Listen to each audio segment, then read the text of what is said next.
Lord, you call me the light of the world, light of the world, shine on me, let me be the light of the world. Lord, you call me the light of the world, light of the world, shine on me. 오늘 말씀은 감동의 나무 스승님인데, 저는 스승님을 나무에 빗대어서 표현하고 싶어요. 왜 그러냐면 스승과 나무는 너무 닮은 게 많아요. 너무 닮은 게 많아요.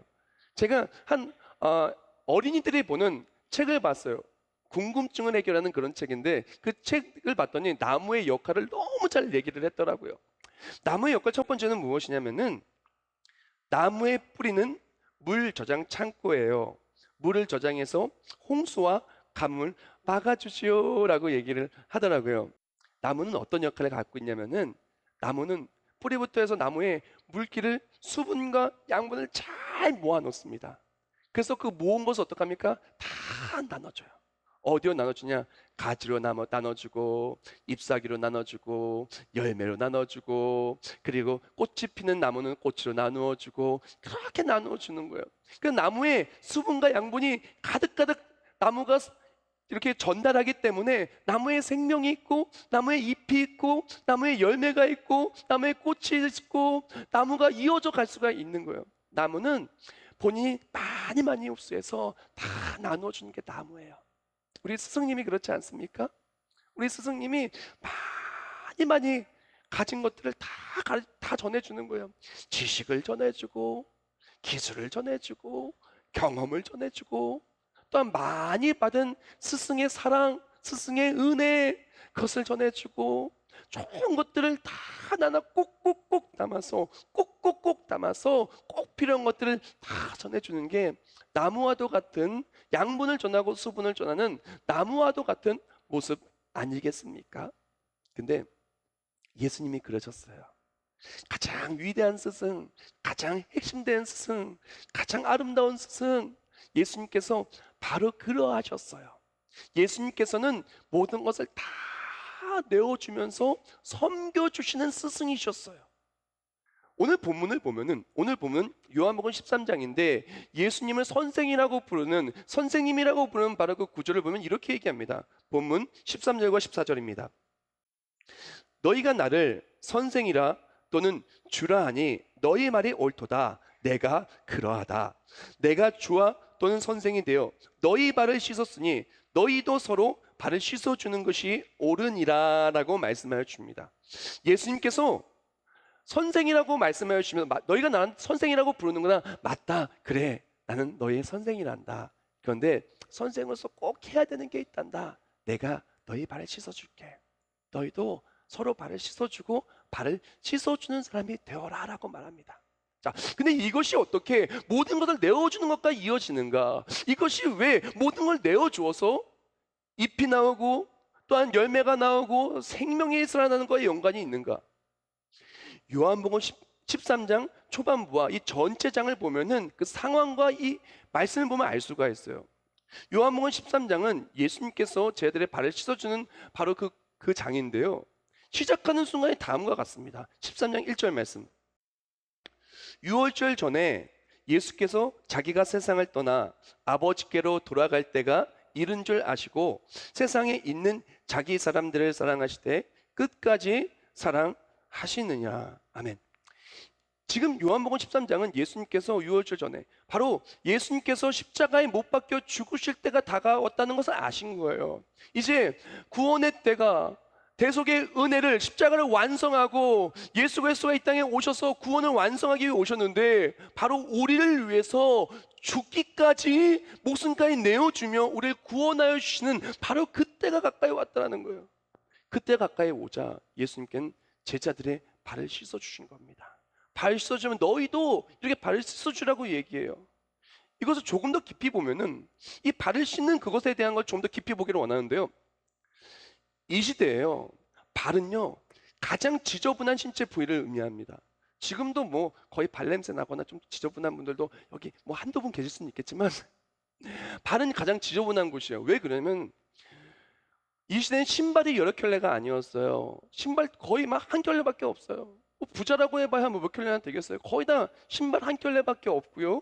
그리고 또한 뭐 양말을 막 신고 막 그러다니는 시대도 아닙니다. 또한 중동 지역은 건기, 우기 그렇게 나눠져 있는데 건기에는 그렇게 그 먼지가 많아요. 우기에는 그렇게 땅이 질퍽질퍽해요. 그러니까 먼지가 많으면 먼지 때문에 발이 지저분하고 또한 우기 때 비가 많이 와서 땅이 질퍽질퍽하면은 진흙 때문에 발이 지저분해요. 그리고 발도 이게 맨날 샌들 하나 같은 거 똑같은 거 계속 신으니까 얼마나 또 냄새도 나고 지저분하고 온갖 것들이 묻어 있겠어요. 발이 엄청 지저분해요.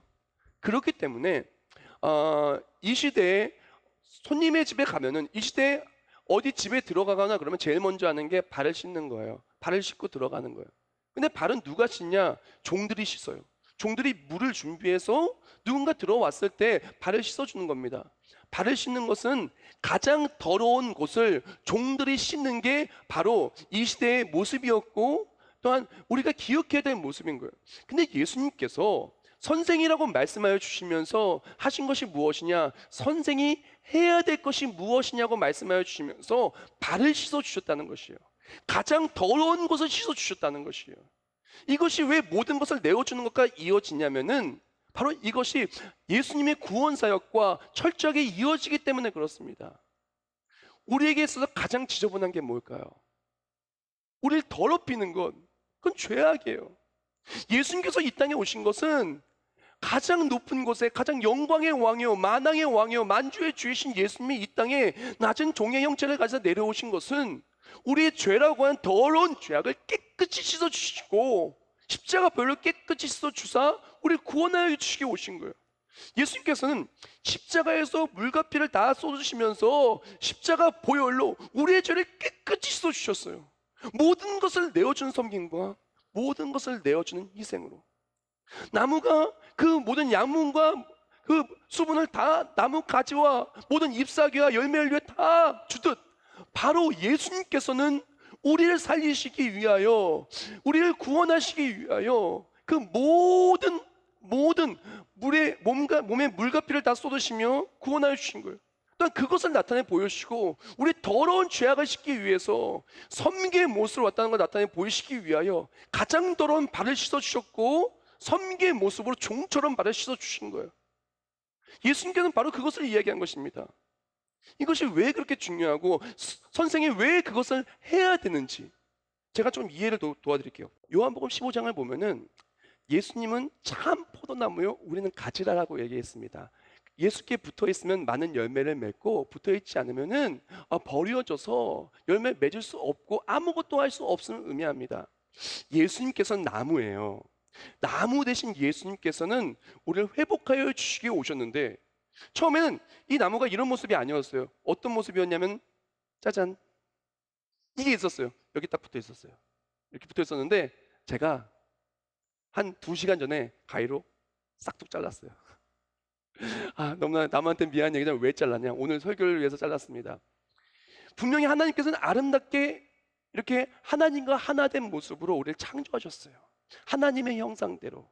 그런데 죄라고 하는 가위가 이것을 톡 자른 거예요. 이게 떨어졌어요. 얘는 지금은 살아있어요. 아직 오늘 잘랐기 때문에 얘 한 며칠만 지나면 메말라져가지고 이 모습이 아닐 겁니다. 얘는 완전히 죽은 거예요. 얘는 죽은 가지가 되어버린 거예요. 하나님께서는 어떡하냐? 이 죽은 가지로 있기를 원하지 않으셨어요. 그리고 자른 다음에 죄는 이거 딱 막고 있는 거예요. 하나님과 나 사이에 죄가 딱 가려가지고 생각해 보세요. 이게 꽉 막고 있으면 여기 아무리 이 나무 그 가지가 나올 수가 없어요. 이거 빨리 치워야 돼요. 이게 치워져야 여기서 가지가 나오는 겁니다. 새 가지가 나오는 거예요. 제가 성경 말씀 하나 읽어드릴게요. 이사야서 59장 2절 말씀. 오직 너희 죄악이 너희와 너희 하나님 사이를 갈라놓았고 너희 죄가 그의 얼굴을 가리어서 너희에게서 듣지 않으시게 함이니라. 아멘. 우리의 죄가 이렇게 더럽게 붙어 있는 거예요. 그러니까 하나님과의 관계 회복이 되지 아니하고 하나님을 온전히 만날 수가 없어요. 하나님의 가르침을 누릴 수 없고 구원을 누릴 수 없어요. 예수님이 이 땅에 오셔서 죄라고 하는 이것을 깨끗이 씻어주신 거예요. 깨끗이 씻어주신 거예요. 예수님의 가르침은 무슨 가르침이면 철저하게 우리의 죄를 깨끗이 씻어주시고 새 생명이 나올 수 있도록, 새 생명을 누릴 수 있도록. 그래서 나중에 새 생명이 나오면 이렇게 자라가 쭉쭉쭉 자라서 또 이제 아름다운 이제 가지와 열매가 나오게 되겠죠. 예수님의 섬김은 발을 씻어주는 것은 무엇이냐면은 죄가 하나님과 우리 사이를 막고 있으니 그것을 십자가 보혈로 깨끗이 씻어주는 바로 그것을 위해서 오신 거예요. 예수님의 가르침은 철저하게 무슨 가르침이었냐? 하나님과 우리 사이를 회복하기 위한 가르침이셨다는 것이었어요. 예수님께서 그게 세 가지 사역을 하셨죠. 가르치시고 복음을 전파하시고 치유 사역을 하셨는데 그 세 가지 모든 사역의 핵심은 무엇이냐? 하나님과의 관계 회복이셨어요. 하나님과의 관계 회복되어서 이전까지는 아파서 넘어지고, 그리고 어떤 마음에 넘어지고, 문제 때문에 넘어지고, 하나님과의 관계가 끊어져서 죽을 수밖에 없었던 모습이었다라면은 예수님의 모든 가르침은 하나님과의 관계 회복을 위한 가르침이셨고, 그 가르침을 통해 예수님이 하신 것은 무엇이냐면은 하나님과의 관계를 회복시켜 주셨어요. 즉 예수님의 낮아지셔서 모든 것을 내어준 섬김의 가르침의 중심에는 바로 예수 그리스도를 통한 하나님 아버지와의 관계, 성령 하나님이 내 안에 내주하시고 성령 하나님을 통해 모든 것이 회복되는 바로 그 회복의 중심이 되어져 있다는 것입니다. 그러므로 하나님을 믿고 예수 그리스도의 그 섬김을 받은 우리는 예수를 닮은 바로 그 섬김을 해야 되는 거예요. 그래서 예수님께서 그렇게 하신 거예요. 예수님께서 발을 씻어주신 거예요. 가장 더러운 걸 씻어주면서 얘기한 겁니다. 너희도 서로 발을 씻어주라는 거예요. 다른 말로 무엇입니까? 하나님과의 관계 회복을 위한 가르침을 위해 나아가라는 거예요. 우리가 정말 믿음의 사람으로서 가장 먼저 필요한 것은 예수님이 우리의 발을 씻어주는 걸 체험해야 돼요. 그게 필수입니다. 제 아들은요, 예수님이 그렇게 제자들의 발을 씻어주심을 체험하고 가서 초대교회에서 정말 복음 전파의 사역 속에서 예수님과의 관계 회복, 하나님과의 관계 회복을 위해서 열심히 가르치는 그러한 제자가 되었습니다. 우리도 만약에 정말 하나님이 나의 스승이고 내가 정말 회복을 원하고 정말 감동을 누리기를 원한다면, 예수님이 나의 스승이고 하나님을 통해 정말 이 감동을 누리기를 원한다면 예수님이 나의 발을 씻어주는 그 감동이 있어야 돼요. 그때 진짜 예수님이 나의 스승이 되고, 그 감동이 있을 때 그 감동으로 나 또한 하나님과의 관계 회복을 위해서 열심히 다른 사람의 발을 씻어주고, 주일학교 아이들을 가르치고, 가정으로 나아가서 우리 아이들을 예수님의 사랑으로 가르치고, 또한 잘 알지 못하는 그런 아프리카나 다른 먼 땅에 가서도 그 예수님의 사랑으로 발을 씻어줄 수가 있는 거예요. 하나님과의 관계 회복을 위해서. 바로 예수님의 발을 씻어주는 그 가르침은 바로 하나님과의 관계 회복을 위한 가르침이었다는 것입니다. 우리도 마찬가지입니다. 우리가 그래서 하나님과의 관계 회복을 위한 가르침이 필요한 거예요. 나무는요, 또한 어떠한 성질이 있냐면, 두 번째로 나무에서 나오는 피톤치드는 나쁜 미생물을 죽인대요. 그래서 막 그거 있잖아요. 이 나무로 말할 것 같으면 피톤치드가 뭐 얼마나 들어가서 하면서 막 광고 많이 해요. 침대에도 피톤치드, 책상에도 피톤치드, 의자에도 피톤치드, 식탁에도 피톤치드. 우리 집에는 뭐가 있는지 모르겠는데요. 나무에서 나온 피톤치드는 나쁜 미생물을 죽인대요. 예수 그리스도의 그 놀라운 선생님 되신 나무 되신 예수의 보혈은 우리의 죄를 깨끗이 씻어주시고 하나님과의 관계를 회복시킵니다. 우리가 정말 스승이라면은, 우리가 정말 예수님을 통하여 그 깨끗이 발을 씻김 받고 하나님과의 관계가 회복됐다라면은, 그래서 십자가의 감동이 내 안에 있다면은, 그래서 예수를 선생이라, 예수를 나의 스승님이라, 갚을 길 없는 은혜를 주시는 스승님이라 부를 수 있다라면은, 우리에게 필요한 것은 무엇이냐? 그것을 가르치는 스승이 돼야 되는 겁니다. 나무의 첫 번째 모습, 어떤 스승의 첫 번째 모습은 아낌없이 내어주어서 하나님과의 관계를 회복하는 것.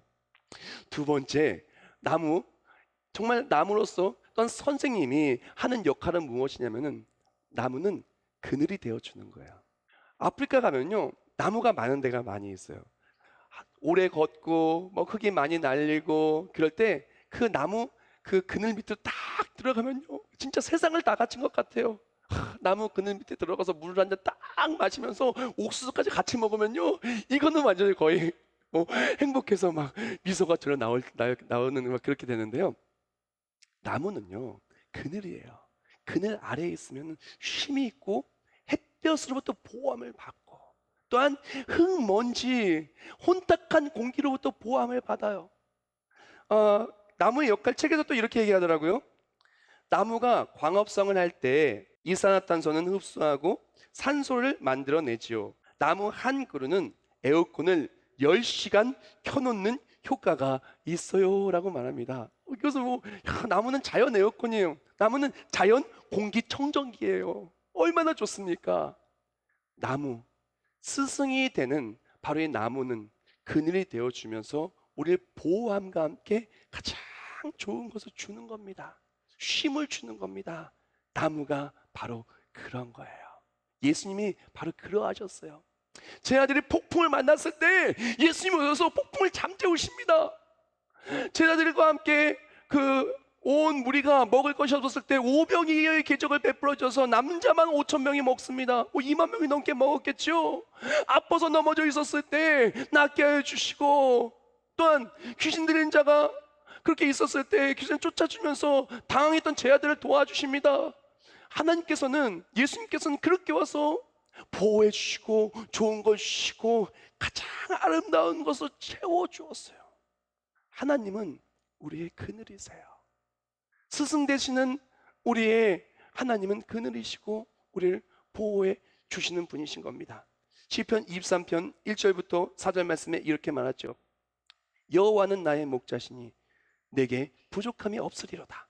그가 나를 푸른 풀밭에 누이시며 쉴 만한 물가로 인도하시는도다. 내 영혼을 소생시키시고 자기 이름을 위하여 의의 길로 인도하시는도다. 내가 사망의 음침한 골짜기로 다닐지라도 해를 두려워하지 않을 것은 주께서 나와 함께 하심이라. 주의 지팡이와 막대기가 나를 안위하시나이다. 아멘. 시편 23편이 어쩜 이렇게 스승 되시는 예수님을 너무나 잘 표현한 것 같아요. 푸른 추장 쉴 만한 물가로 인도하여 주시고 악한 들짐승들이 나를 공격하려고 할 때 주의 막대기와 지팡이로, 우리가 잘못된 길로 넘어지려고 할 때 주의 막대기와 지팡이로 우리를 지켜주시는 거예요.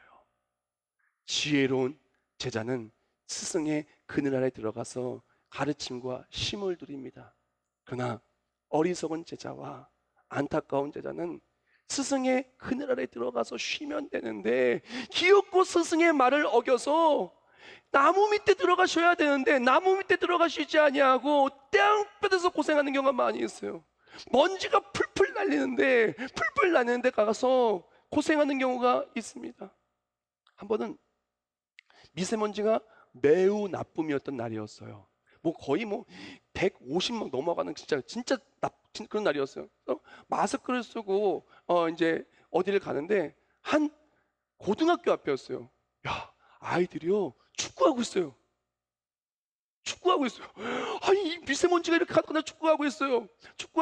나중에 어떻게 해서 물어봤더니 뭐라고 얘기하냐면은 그렇게 축구하지 말라고 나가지 말라고 미세먼지 나쁘다고 그렇게 얘기해도 애들이 기어코 나간대요. 아, 참 마음 아픈 일이죠. 근데 우리가 그런 것 같아요.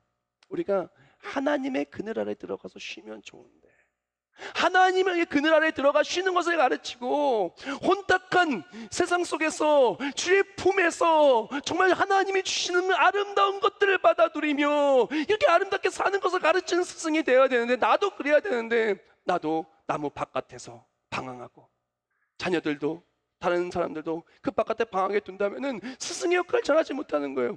예수님은 그늘이 되어 주셨고 예수님은 철저하게 주의 날개 아래 거하는 것을 가르쳤고 날개 아래 거할 때 참 기쁨이 있었던 것입니다. 시편 63편 7절과 시편 61편 4절 제가 읽어드릴게요. 주는 나의 도움이 되셨습니다. 내가 주의 날개 그늘에서 즐겁게 부르리이다. 내가 영원히 주의 장막에 머물며 내가 주의 날개 아래로 피하리이다. 아멘. 사랑하는 여러분, 스승이라 함은 아낌없이 내어줘 하나님과의 관계 회복을 잘 이렇게 도구가 되는 것이 쓰임 받는 것이 첫째예요.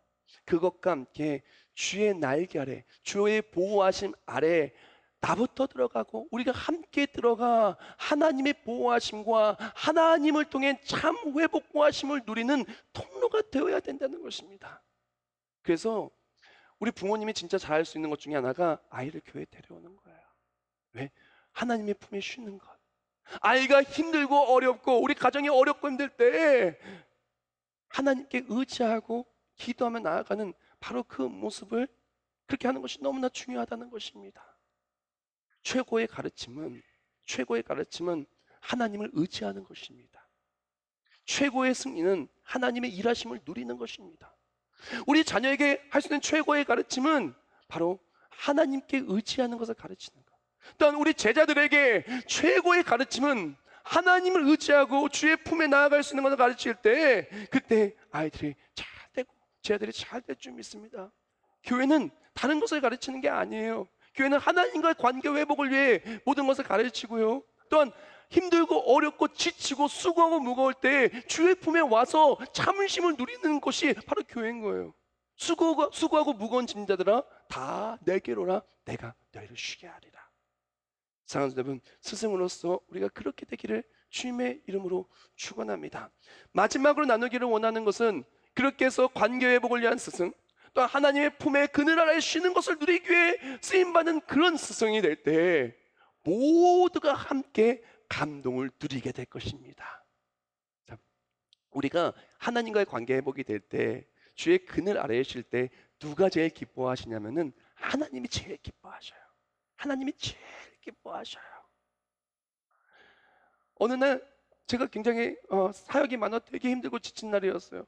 집에 와가지고 완전 기절하지 탁 누웠어야 되는데 저랑 똑같이 생긴 둘째 아들이 제 위에 올라타더라고요. 올라타니 아빠한테 막 이렇게 앵겨요. 근데 피곤한데 그렇게 기분이 좋더라고요. 그냥 기분이 좋아요. 제품에 와가지고 막 이렇게 앵기니까 그냥 기분이 좋아요. 우리가 주의 품에 안길 때, 주의 그늘 아래 쉴 때 하나님 기뻐하시는 거예요. 생각해 봅시다. 만약에 자녀와의 관계가 안 좋았어요. 그랬다가 관계가 안 좋았던 게 다 회복이 되어서 가정이 정말 그럴 때 부모님의 눈에는 눈물이 아마 대부분 나올 겁니다. 그렇게 속삭였던 아들과 관계 회복될 때 부모님은 그거 무엇보다 기쁜 거예요. 하나님은 그 무엇보다 기뻐하시는 것입니다. 하나님과 관계 회복될 때 아니면 가장 기뻐하십니다. 하나의 품에 와서 안길 때 아니면 가장 기뻐하십니다. 그리고 주의 품에 안긴 그를 보호하여 주시고 주의 품에 안긴 그에게 하나님이 주신 넘치는 것들을 주시고 그걸 통해서 함께 행복하는 거예요. 그래서 주의 품에 안길 때 하나님도 기뻐하시지만 그 품에 안긴 우리도 기쁜 겁니다. 그 품에 안긴 우리 교회의 선생님들, 부모님들, 자녀들 함께 그 품에 있을 때 행복한 거예요. 그 품에 있을 때 아름다운 것입니다. 그 품에 있을 때 너무나 좋은 거예요. 이전까지는 가지가 딱 끊어져서 나무로부터 막 공급되지 못해서 그냥 힘들게 살았다면 열매가 없었다면은 이제 하나님과의 관계 회복되니까 열매가 있는 거예요. 하나님과의 관계 회복되니까 자녀의 앞길에 기도의 응답이 말씀 그대로 놀라운 열매가 있는 거예요. 그뿐만이 아닙니다. 혼탁한 세상과 나를 찌르는 문제라는 햇볕 앞에서 적나라하게 노출되어서 힘들고 지치기만 했던 인생이 주의 전에 나와 회복을 누리고 힘들고 외로웠던 우리의 마음이 요새 아이들 정말 힘든 거 많아요. 힘들었던 모든 마음이 주의 전에 나와서 하나님의 사랑으로 잠심을 누리며 그 아이가 흔들리는 삶이 아니라 하나님의 기쁨이 되며 승리하는 감동의 삶이 되는 것입니다. 우리 모두 그런 서승과 우리 모두가 되기를 축복합니다. 한 어머니가 발달과 교육에 아주 저명한 심리학자이자 교육학자인 교수님을 찾아갔어요. 물어봤습니다. 박사님, 우리 아이를 언제부터 제대로 훈육해야 할까요? 라고 물어보니 교수님이 말했어요. 부인, 아이가 지금 몇 살이죠? 그랬더니 부인이 말합니다. 5살인데요. 그때 심리학자가 이렇게 말해요. 부인, 빨리 서둘러 집으로 돌아가십시오. 벌써 5년이나 놓치셨습니다. 제대로 된 교육은요, 바로 지금부터 해야 됩니다. 제대로 되지 않은 교육을 하고 있었다라면은 교육의 때를 놓쳤다면은 우리는 지금부터 잘 교육을 해야 돼요. 성경적인 감동이 넘쳐 흐르는 그 교육, 그것은 무엇이냐? 하나님과의 관계 회복을 위해 모든 것을 내어주는 바로 그 교육. 십자가 보혈로 깨끗이 씻김 받고 죄사함의 감격, 구원의 감격을 전하기 위한 바로 그 교육. 하나님은 그것을 위해 우리의 스승을 세우셨고 우리에게 복음을 전하라 말씀하십니다. 그것과 함께 힘들고 혼탁한 이 세상 속에서 주의 날개 아래 쉬는 것을 가르치고 함께 주의 날개 아래 거하는 바로 그 스승. 그때 하나님께 감동이 되고 하나님을 통해서 우리 삶에 감동이 넘쳐 흐를 줄 믿습니다. 그럼 우리 모두가 되기를 주님의 이름으로 축원합니다.